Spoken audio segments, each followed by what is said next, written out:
Hello students, how are you? I hope you all are doing good. Today we are starting a new chapter that name is Major Relief Features of the Earth.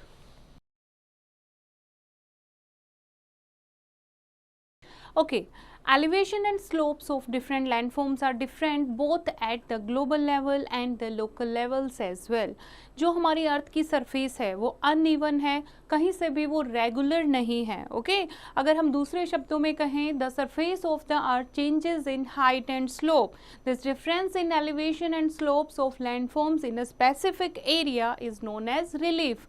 जो earth का surface है वो क्या होता जाता है, कहीं पर हाइट ज़्यादा है, कहीं पर स्लोप्स हैं, तो चेंज होता रहता है.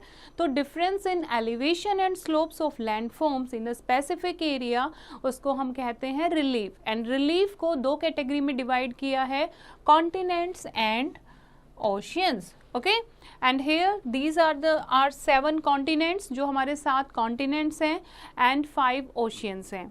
On the continents are found mountains, plateaus, plains, lakes, etc. These are called landforms. जहाँ पर हम रहते हैं तो ये क्या है, हमारे landforms हैं. Deep under the ocean water are towering mountains, plains, vast plateaus and deep trenches. They are called marine or submarine relief. They have various physical features, size and shape. इस चैप्टर में हम सिर्फ पढ़ने जा रहे हैं continental relief और landforms के बारे में. Now the question is how landforms are created. Landforms कैसे बनती हैं? Forces acting on the surface of the earth crust and it's interior forms all the landforms. जो भी अर्थ क्रस्ट पर और उसके इंटीरियर में जो भी चीज़ें चलती रहती हैं उससे लैंडफॉर्म बनती हैं. Erosion is a continuous process of weathering by wind, water and temperature variations. Erosion क्या होता है? इरोजन एक कंटिन्यूस लगातार चलने वाला प्रोसेस है जो कि वेदरिंग का प्रोसेस है, जैसे कि हवा के द्वारा, पानी के द्वारा या फिर टेम्परेचर वेरिएशंस के कारण जो रॉक है या फिर जो सैंड है उसकी वेदरिंग होती रहती है. तो उस प्रोसेस को क्या कहते हैं? Erosion. By the process of weathering rocks are broken into pieces on the surface of the earth. और इरोजन के प्रोसेस से, वेदरिंग के प्रोसेस से क्या होता है, जो रॉक्स हैं, माउंटेनियस रॉक हैं, वो छोटे छोटे पीसेस में ब्रेक होकर अर्थ की सरफेस पर आ जाती हैं. Winds, rivers and glaciers transport and deposit these small pieces in low-lying areas which is called erosion. और क्या हवाएं जो होती हैं या रिवर्स का पानी है, ग्लेशियर्स क्या करते हैं, इन छोटे छोटे पीसेस को अपने साथ बहा कर ले जाते हैं और लो लाइंग एरियाज में एक लैंडफॉर्म बन जाती है. In the interior of the earth, movement of plates called tectonic activity through a variety of processes are responsible for formation of folded mountains such as the Himalayas, as depression like the Narmada Valley, volcanic eruptions resulting from upwelling of molten magma from the interior of earth causes forming the volcanic mountains through the process of deposition of solidification of lava. और अब जो अर्थ के अंदर जो tectonic plates की movement होती रहती है, यानी कि अर्थक्वेक आता है या कोई भी ऐसा प्रोसेस आता है जिससे क्या बन जाती है, हमारी फोल्डेड माउंटेन बन जाती हैं. फॉर एग्जांपल हिमालयाज हैं. हिमालय जो हैं वो भी एक न्यू फॉर्म माउंटेन्स हैं जो इन्हीं टेक्टोनिक एक्टिविटीज़ के द्वारा बनी है. जो भी वोल्केनिक इरप्शन होता है उससे मोल्टन लावा सॉलिडिफाई हो जाता है अर्थ सरफेस पर और वो सॉलिड फॉर्म में बन के एक क्या बन जाती है, हमारे पास landform. Okay now here is the table of continents and their areas in square kilometer and population living there in billions. Okay, suppose we are having 7 continents. Okay, we are having 7 continents. The area of Asia is 44,000 square kilometer and its total population is 4.6 billion. Okay, इस तरीके से बाकी continent और उनके areas and population आपको दी गई है. Asia is the biggest continent and Australia is the smallest continent of the world. Now, what are continents? Continents are termed as the main masses of the globe, specifically continuous ones. Main landforms also fall on continents. The main continents on the earth are 7 in number. Continents क्या होते हैं? जो हमारी landform होती है, okay, main landform होती हैं, वो क्या होते हैं? हमारे कॉन्टिनेंट होते हैं. कितने कॉन्टिनेंट है टोटल अर्थ पर? 7 continents we are having. Now look at the globe in the light. You will find that almost the whole of Asia, half of Africa, the whole of North America and Europe, and a small part of South America lie in the northern hemisphere. Most of the land area of Earth lies in the northern hemisphere. Therefore, the northern hemisphere is also known as the land hemisphere. अर्थ दो part में divide होती है. ऊपर वाला part जो north pole की तरफ होता है, इक्वेटर से north pole, that is northern hemisphere, and equator से साउथ पोल की तरफ का जो एरिया होता है वो सदर्न हेमिस्फीयर होता है. तो हम देखेंगे जितनी भी हमारी लैंडफॉर्म है, जो मेजर कॉन्टिनेंट हैं, वो नॉर्दर्न हेमिस्फीयर में लाई करते हैं. इसीलिए नॉर्दर्न हेमिस्फीयर को हम लैंड हेमिस्फीयर के नाम से भी जानते हैं.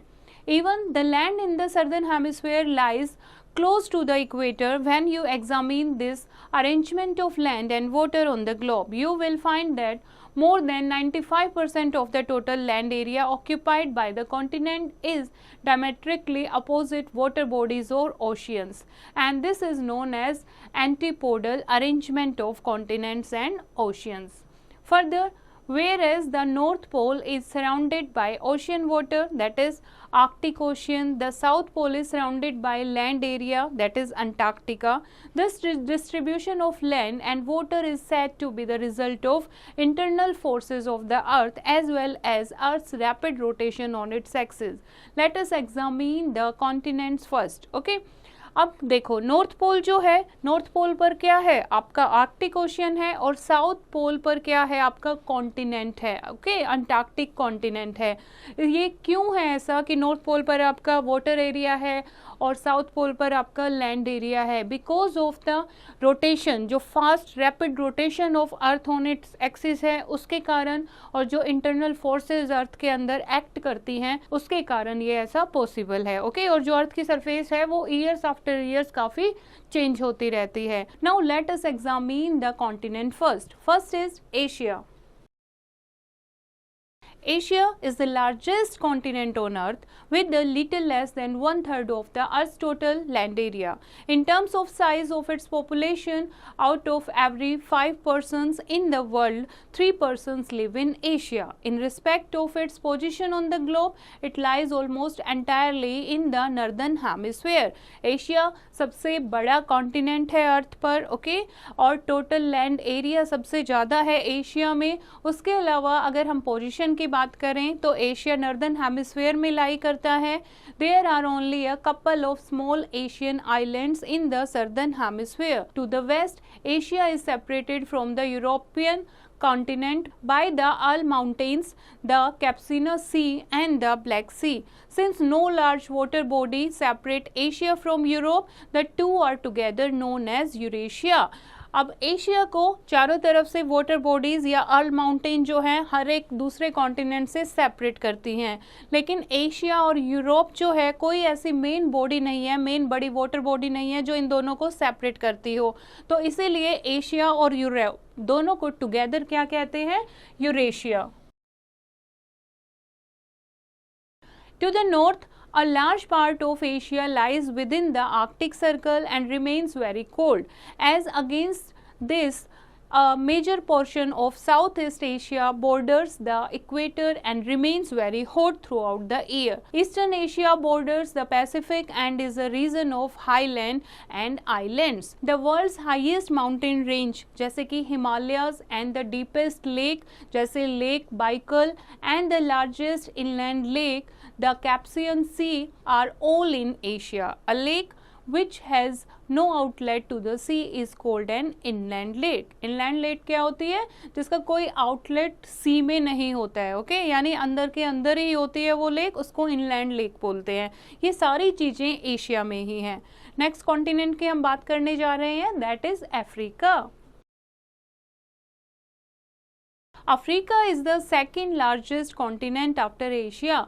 It forms a plateau between the Atlantic and Indian Oceans. Its highest feature include the Atlas Mountains. सबसे ज़्यादा जो इसके फीचर क्या है अफ्रीका की, that is about Atlas mountains in the north west and the Ethiopian highland in the east. The world's largest desert, that is Sahara, and stretches across most of the northern Africa. सबसे बड़ा Sahara desert world का कहाँ लाई करता है? Africa में. Okay, at the straight of Gibraltar in the northwest, it is almost linked to the European continent. A strait is a narrow passage of water connecting two large landforms.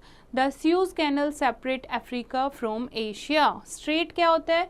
Strait होता है एक narrow passage और water connecting two large landform. दो बड़े बड़े landform हैं, उनको जो आपस में connect करती है एक water body, that is called a strait. Okay, and the Suez Canal separate Africa from Asia. An isthmus is a narrow stretch of land separate two water bodies, say the Mediterranean Sea and the Red Sea, and links two large landmasses, say Asia and Africa. Such a landform is known as an isthmus. Isthmus क्या होती है? एक narrow stretch of land जो दो water bodies को separate करती है. Okay, जैसे strait की हमने बात की, strait क्या होती है? एक narrow water body जो दो landmass को separate करती है. ऐसे ही isthmus क्या होता है? isthmus होता है एक narrow stretch of land जो दो water body को separate करती है. Okay, the Suez Canal is built on the isthmus of Suez and the difference between a strait and an isthmus, समझ आ गया आपको? स्ट्रेट होता है नैरो वाटर बॉडी जो दो बड़े लैंड मास को सेपरेट करता है. इस्थमस क्या होता है? एक नैरो लैंड बॉडी जो दो वाटर बॉडी को सेपरेट करता है. Okay, next continent is north America. North America is the world's third largest continent in the north. It extends to the Arctic Circle and in the south to a point just above the equator. To the west lies the Bering Sea and the Pacific Ocean. To the east is the Atlantic Ocean. There are two major mountain ranges, the Appalachian in the east and the Rocky Mountains in the west. One of the wonderful landforms on the North American continent is the world famous Grand Canyon of the Colorado River in the state of Arizona, that is USA. It is 482.8 kilometers long and 2088.3 meters deep. The Yosemite Falls in California, Yosemite pronounced as Yosemite, okay, valley is world's second highest waterfall. It plunges to a depth of 739 meters. Okay, जो सबसे बड़ा waterfall है, world second highest waterfall, that is also located in North America.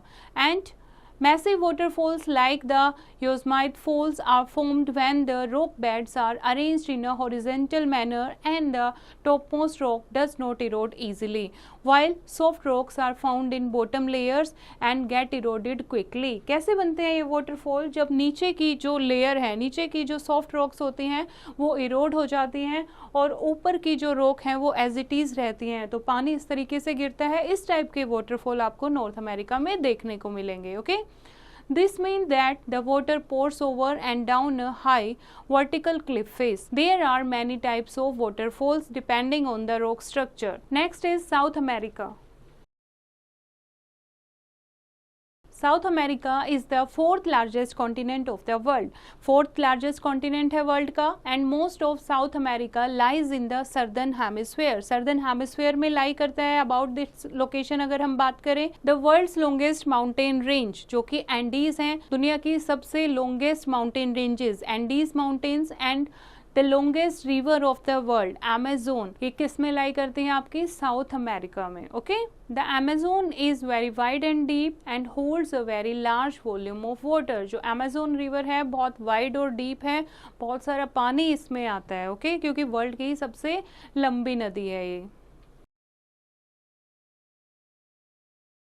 South America is connected to the North American continent by the Isthmus of Panama, and like the Himalayas, the Andes also have three main parallel ranges and are young folded mountains. जैसे हमारे Asia में हिमालयाज़ हैं, वैसे ही north America में Andes mountains की भी तीन पैरेलल रेंजेस हैं. Okay, south America north America से कनेक्टेड है by the Panama isthmus, and the continent is dominated by highlands like the Brazilian Guiana and Patagonia highlands. The Brazilian highlands, like the Deccan Plateau in India, consist of old hard rocks. The world's highest waterfall, the Angel Falls, 979 meters high, is in the North Guiana highlands. The temperate grasslands called the pampas are mainly found in Argentina and Uruguay. Animal rearing is one of the important occupation of the people in the region, and the Brazilian rainforest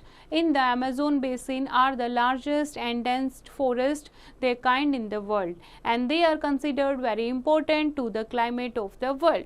Next is Antarctica. Antarctica is the world's fifth largest continent. It is larger than Europe and covers 10% of the world's total land area. It surrounds the South Pole and is bordered by the Antarctic Ocean. South Pole के साथ touch में है और Antarctic Ocean इसके border बनाता है. Okay, means it is a island. Fine. The continent remains frozen round the year, and which is why it is also called the white continent. यहाँ पर हमेशा बर्फ रहती है, इसलिए इस कॉन्टिनेंट को व्हाइट कॉन्टिनेंट भी कहते हैं, क्योंकि हमेशा ये फ्रोजन रहता है, बर्फ से ढका रहता है. The land is a high plateau having an average elevation of 1800 meters above sea level. Peaks may rise to 5140 meters. The continent was discovered about 200 years ago because of its cold climate. This isolated continent remains uninhabited. However, many nations including India are engaged in carrying out scientific researches there. India's base camp for exploring the continent was first established between 1982 and 1985. It is called दक्षिण गंगोत्री. और यहाँ पर ये जो Antarctic continent है हमारा, ये 200 साल पहले डिस्कवर हुआ था. यहाँ पर कोई भी लोग नहीं रहते हैं. बहुत सारे देश जो हैं यहाँ से बहुत सारी साइंटिफिक एक्टिविटीज़ करते हैं.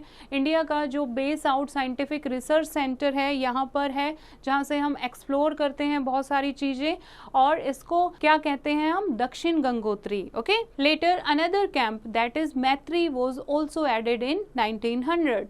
Almost the whole of Antarctica is covered with thick sheets of ice. They are also spread out over the sea. Mountains, seas and glaciers from the landscape of this continent. Next is Europe. Europe is the second smallest continent. It is separated from Asia by the Alps mountain, the Caspian Sea and the Caucasus mountains. Europe and Asia together are known as Eurasia. On three sides, the north, west and south, it is bounded by the sea. तीनों side से पानी से घिरा हुआ है Europe, and so Europe can also described as the peninsula of Asia. इसीलिए Europe को हम पेनिनसुला ऑफ एशिया भी कहते हैं, बिकॉज व्हाट इज पेनिनसुला, जो तीन साइड से किससे घिरा होता है, पानी से. Okay, an indented sea coast is one where the sea penetrates in a zigzag manner deep into the land. The Baltic, the Mediterranean and the Black Sea penetrates deep into the land masses. This helped Europe in international trade and to become the world's foremost seafaring nation. The European landscape has undergone great glacial erosion and its surface is dotted with lakes. Much of Europe is made up of fertile sedimentary plain. In most countries, population growth is negligible. Next is Australia. The smallest island continent, Australia, lies entirely in the southern hemisphere between the Pacific and the Indian Ocean.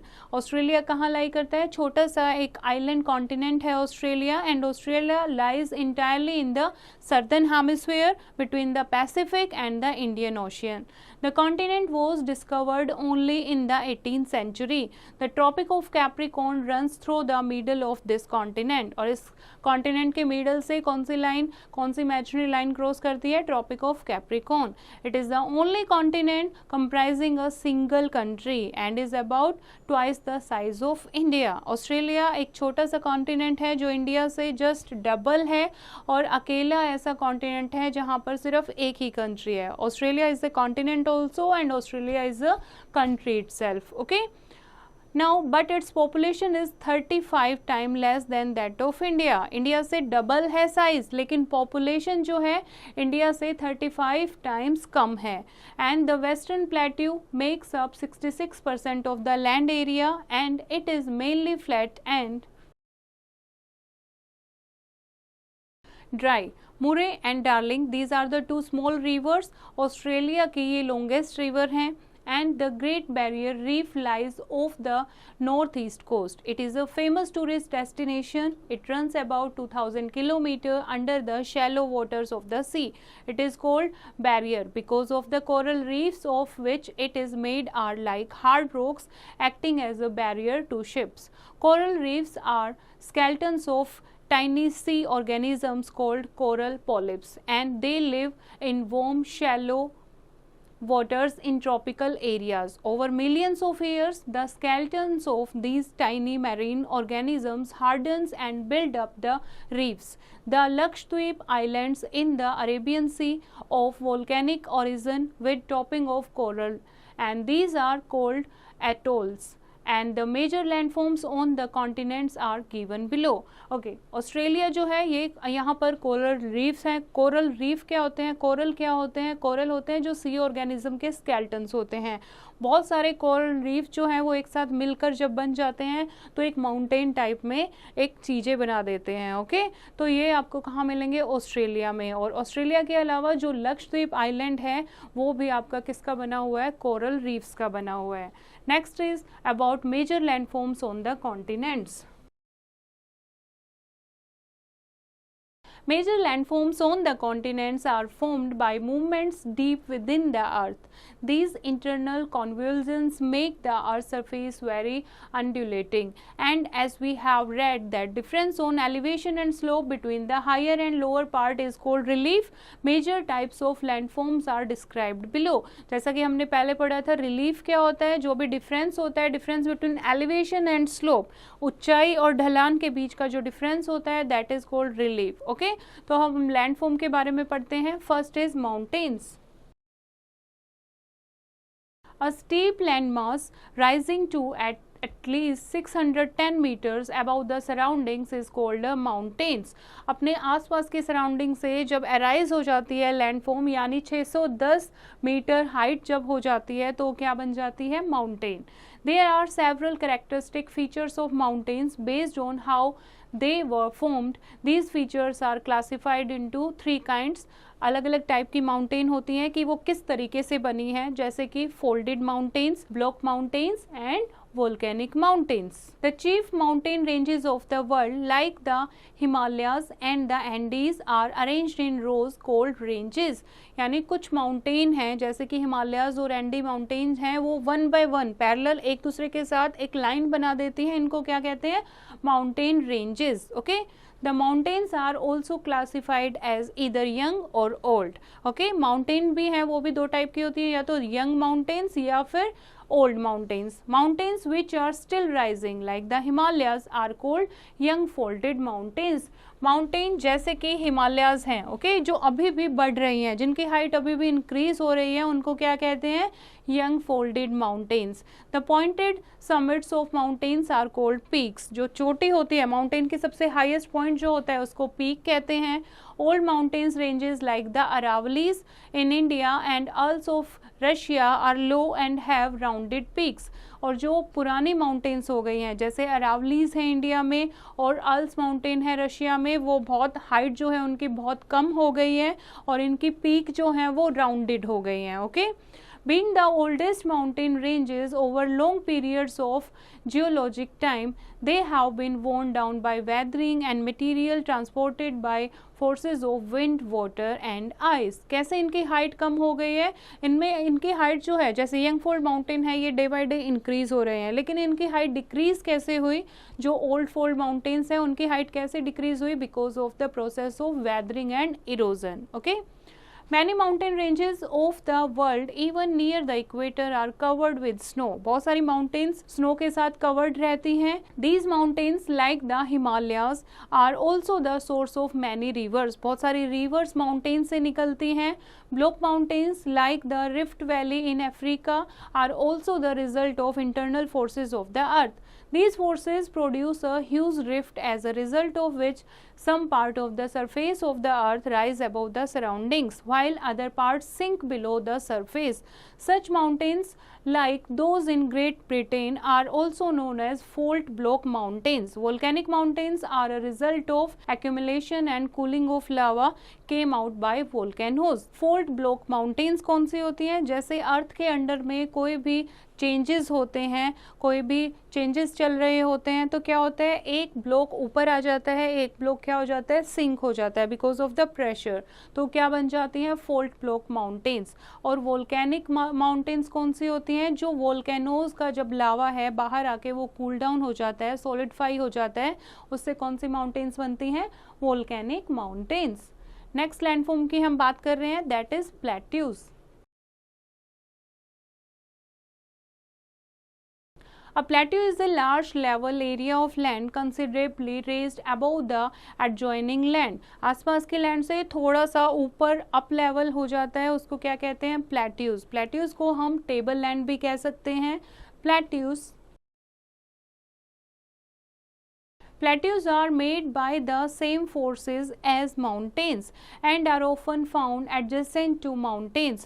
कैसे बनते हैं plateaus? जैसे कि mountain बनते हैं उसी तरीके से हमारे प्लेट्यूज बनते हैं. ज़्यादातर माउंटेन के side by side he plateaus होते हैं. There are several types of plateaus. A plateau between two mountains is called an inner mountain plateau. जो प्लेट्यू पहाड़ों के बीच में होता है, ओके, उसको क्या कहते हैं? Inter mountain. इंटर मतलब अंदर, माउंटेन्स के अंदर, माउंटेन से घिरा हुआ plateau, that is inter mountain plateau. Okay. A plateau may be higher than a mountain, but its upper surface is always flat, though it may be undulating. Mountains, plateaus, plains and island shape topography of India. जो हमारे plateau होते हैं वो mountain से ऊंचे हो सकते हैं, लेकिन उनका जो फ्लैट है, उनका जो टॉप है वो हमेशा क्या होता है? फ्लैट होता है. ओके. यहाँ आपको एक पिक्चर दी हुई है तिब्बत प्लेट्यू की. The plateau of Tibet is the roof of the world. It is the highest plateau in the world. सबसे बड़ा प्लेट्यू है ये वर्ल्ड का. Its height varies between 4,000 to 6,000 meter above sea level, which is higher than many mountain ranges of the world. और इसकी height क्या है? इसकी हाइट है 4,000 से 6,000 मीटर तक, जो कि दुनिया में बहुत सारी माउंटेन से ज़्यादा है. ओके.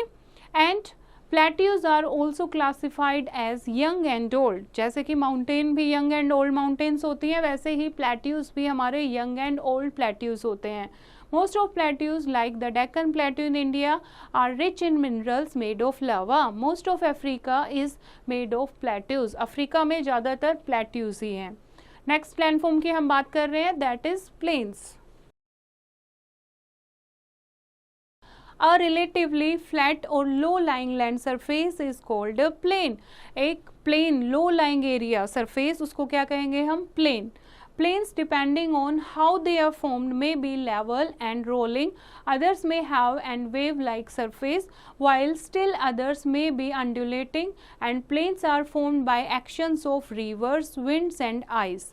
प्लेन्स कैसे बनते हैं? प्लेन्स बनते हैं जो रिवर अपने साथ बहा कर लाती है सेडिमेंट, या विंड्स या आइस के कारण जो सेडिमेंट माउंटेन से वेदरिंग के कारण मिल जाते हैं, वो लो लाइंग एरिया में उसको डिपॉजिट करते हैं, उससे प्लेन बनते हैं. In the middle course the river overflow their banks during annual floods and deposit material consisting of sand, silt, clay, etc. called alluvium. Such plains are known as alluvial plains. और ऐसे plane जो नदियों के द्वारा deposit sand, silt, clay वो deposit करके बनते हैं, उनको क्या कहते हैं? Alluvial plains. और ये प्लेन बहुत ज़्यादा फर्टाइल होते हैं। The Indus plain of India and Pakistan, the Indo Gangetic plain of India, the Nile plain of Egypt and the Yangtze plain of China are all example of alluvial plains. Such plains are most useful to man. ये हमारे लिए बहुत useful होते हैं.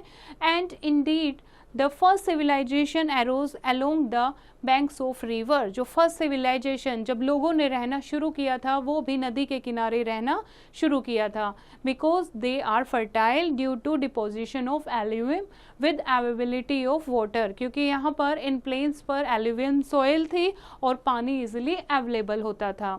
These plains have always been ideal for agriculture and human habitation. लोगों के रहने के लिए, खेती बाड़ी करने के लिए प्लेन सबसे अच्छे रहते हैं. And such plains are also found near sea coast and are called coastal plain. और ऐसे plains जो सीज के पास होते हैं उन प्लेन्स को क्या कहते हैं? Coastal planes.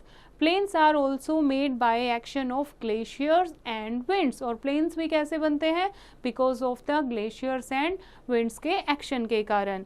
हेयर आपको दिखाया गया है इंडो गंगेटिक प्लेन, ओके, जो कि इंडिया का सबसे फर्टाइल एलुवियम प्लेन है. It should, however, be noted that just like other processes and forces acting on the surface of the earth, the processes of landform formation are also interrelated and interdependent. Thus, near mountain ranges, you may also find plateaus, plains, and waterfalls. Next landform है islands. Islands क्या होते हैं? Islands a smaller tract of land completely surrounded by water is called an island. छोटा सा land piece जो कि चारों तरफ से पानी से घिरा हुआ होता है उसको क्या कहते हैं? Island. Mountains rising from the ocean floor also form islands. Examples are Lakshadweep and the Andaman and Nicobar Islands of India, though their modes of formation are quite different. जैसे कि हमारे इंडिया के भी दो आइलैंड्स हैं, Lakshadweep and Andaman and Nicobar island, और दोनों की फॉर्मेशन भी अलग अलग तरीके से हुई है. अब हम बात करते हैं वाटर बॉडीज की. Oceans. Large water bodies separated by continents are called ocean. Large water bodies, बड़े बड़े जहाँ तक दूर दूर पानी ही पानी दिखाई देता है, यानी महासागर, उनको क्या कहते हैं हम? Oceans. The four main oceans and their size and striking features are given in the box below. जैसे ही आपको बॉक्स दिया है, हमारे पास कितने ओशियंस हैं? 4 ओशियंस हैं. फर्स्ट है पैसिफिक ओशियन, उसका एरिया दिखाया गया है और क्या विशेषता है उस ओशियन की. Okay. Second is Atlantic ocean, Indian ocean, Arctic ocean and their area and about their features. Next हम बात कर रहे हैं lakes. A fairly large body of water completely surrounded by land is called a lake. These are also known as inland water bodies. ऐसी जगह जो land से surrounded होती है, जहाँ बीच में पानी होता है और चारों तरफ क्या होती है? लैंड होती है, उसको क्या कहते हैं? लेक. उसको हम इनलैंड वाटर बॉडी भी कह सकते हैं. Lakes which have outlet to the sea and receives water from rivers or springs are called freshwater lakes. Some lakes are formed by rainwater or may also receive river water only during a particular season. उसके अलावा freshwater lakes के अलावा कुछ lake ऐसी होती हैं जो rain water के कारण बनती हैं या फिर रिवर के वाटर के कारण बनती हैं कुछ पर्टिकुलर सीजन में. ओके, उनको सीजनल लेक कहते हैं. But they have no outlet to the sea. The water of these lakes is stationary and salty. ऐसे जो झीलें होती हैं उनका पानी कैसा हो जाता है? एक जगह खड़ा रहता है और खारा हो जाता है. They are known as salt water lakes, और इनको क्या कहते हैं? खारे पानी की झीलें. The Caspian sea is an example of inland lake. For example Caspian sea. Now ocean land relief features. The ocean water is always on the move. This movement of ocean water together with rivers falling into oceans and winds shape many landforms along the sea coast. Chief among these are delta, estuary, cliff and beach. जो पानी की movement है वो wind के कारण और phenomena of changes के कारण क्या होती रहती है, चेंज होती रहती है, अलग अलग चीज़ें बनाती रहती है, जैसे कि कहीं पर डेल्टा, कहीं पर एस्चुरी, कहीं पर क्लिफ, कहीं पर बीच। डेल्टा क्या होता है? A delta is a relatively काम The rivers deposit their fine sediment for a long distance. The ocean currents or tide generally do not disturb these deposits. The sea water is raised by tides at the mouth of the river, shape the triangular landmass called a delta. नदियाँ अपने साथ पानी लेकर आती हैं, पानी में वो अपने साथ सेडिमेंट बहा कर लेकर आती हैं just before entering into the sea, यानी समुद्र में गिरने से पहले वो जितना भी डिपॉजिट मटेरियल होता है वो एक जगह पर डिपॉजिट कर देती हैं, जो भी मटेरियल वो अपने साथ कैरी करके लाती है, उससे एक ट्रायंगुलर लैंडमास बन जाता है जिसको क्या कहते हैं, delta. Ganga Brahmaputra delta is the largest in the world, और गंगा ब्रह्मपुत्र डेल्टा सबसे largest delta of the world है। ओके, उसके बाद हम बात कर रहे हैं एस्चुरी की। What is estuary? जब रिवर करंट आपका किससे मिलता है, सी टाइड से, तो arm of water running inland that is called inlet, और बैक वाटर पानी वापस आ जाता है उसको क्या कहते हैं, उसको कहते हैं estuary. And there are many estuaries on the western and eastern sea coast of India. Cliff क्या होता है? Cliff is A cliff is a high steep rock face near coast eroded by sea waves. एक रोक होती है जो सी waves के कारण, जब पानी, समुद्र का पानी जो है, वेव्स जो है वो उस पर लगती हैं और उसको इरोड कर देती हैं, उसको क्या कहते हैं, क्लिफ कहते हैं। ओके, उसके बाद है a beach. A beach is formed by deposits of marine sediment consisting of sand and shingle, cobbles etcetera on the sea शोर।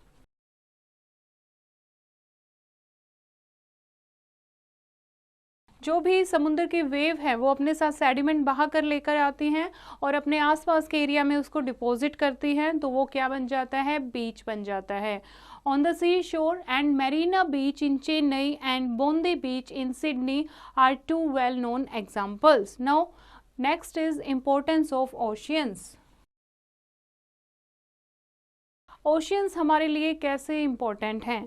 First the oceans were formed and then life appeared on the earth. पहले oceans बने थे, उसके बाद अर्थ पर life possible हुई है। This fact speaks of the importance of oceans. It is also a fact that living creatures appeared first in oceans and then on land. और ऐसा भी माना जाता है कि जो लिविंग क्रिएचर्स हैं वो पहले ओशियंस यानी पानी में डेवलप हुए हैं, उसके बाद लैंड पर आए हैं। Oceans contain 96.5% of the water in the hydrosphere. The water reserves on land and underground depend totally on oceans. Unlike the continents, all the oceans and seas are interconnected. As a result, sea level is uniform throughout the world. This has added some balance to landform on Earth. The oceans are full of life, including uncounted numbers of fish, algae, crustaceans, whales, etc. They are rich source of food to humans and also supply many kinds of nutrients and minerals. Or they act as a rich source of food to human beings and also supply many kind of nutrients and minerals. Oceans also moderate the climate on land. Near the sea coast, it is neither too hot nor too cold. Oceans are also the cheapest mode of transport. Ocean के कारण water transport availability हमें possible हुई है. Okay, these are the cheapest mode of transport. उसके अलावा ocean से climate जो है वो बिल्कुल change हो जाता है, moderate climate हो जाता है. ocean के आसपास की जो जगह होती है ना ही वहाँ पर ज़्यादा गर्म होती हैं ना ही वहाँ ज़्यादा ठंड होती है. Okay. And उसके अलावा for centuries ships have transported not only people but also huge quantities of food, oil and other cargo between different countries of the world. और oceans के कारण ही जो हमारा international trade है via water transport वो possible हो पाया है. Now some are the important points. First is physical features on the earth's surface are called landforms, and the processes of weathering and erosion on the earth's surface is called external process. Internal process is the process of operating inside the earth like earthquakes and volcanoes. The process of depositing sediments is called deposition. Erosion is the process of wearing away. And the high hills on the Earth's surface more than 400 to 8,000 meters height above the sea level are called mountains. An elevated flatland is called a plateau. And a low-lying flatland is called a plain. I hope बच्चों आपको ये chapter समझ आया होगा. एक बार फिर से इसको रीड करेंगे और एक्सरसाइज की प्रैक्टिस खुद करेंगे.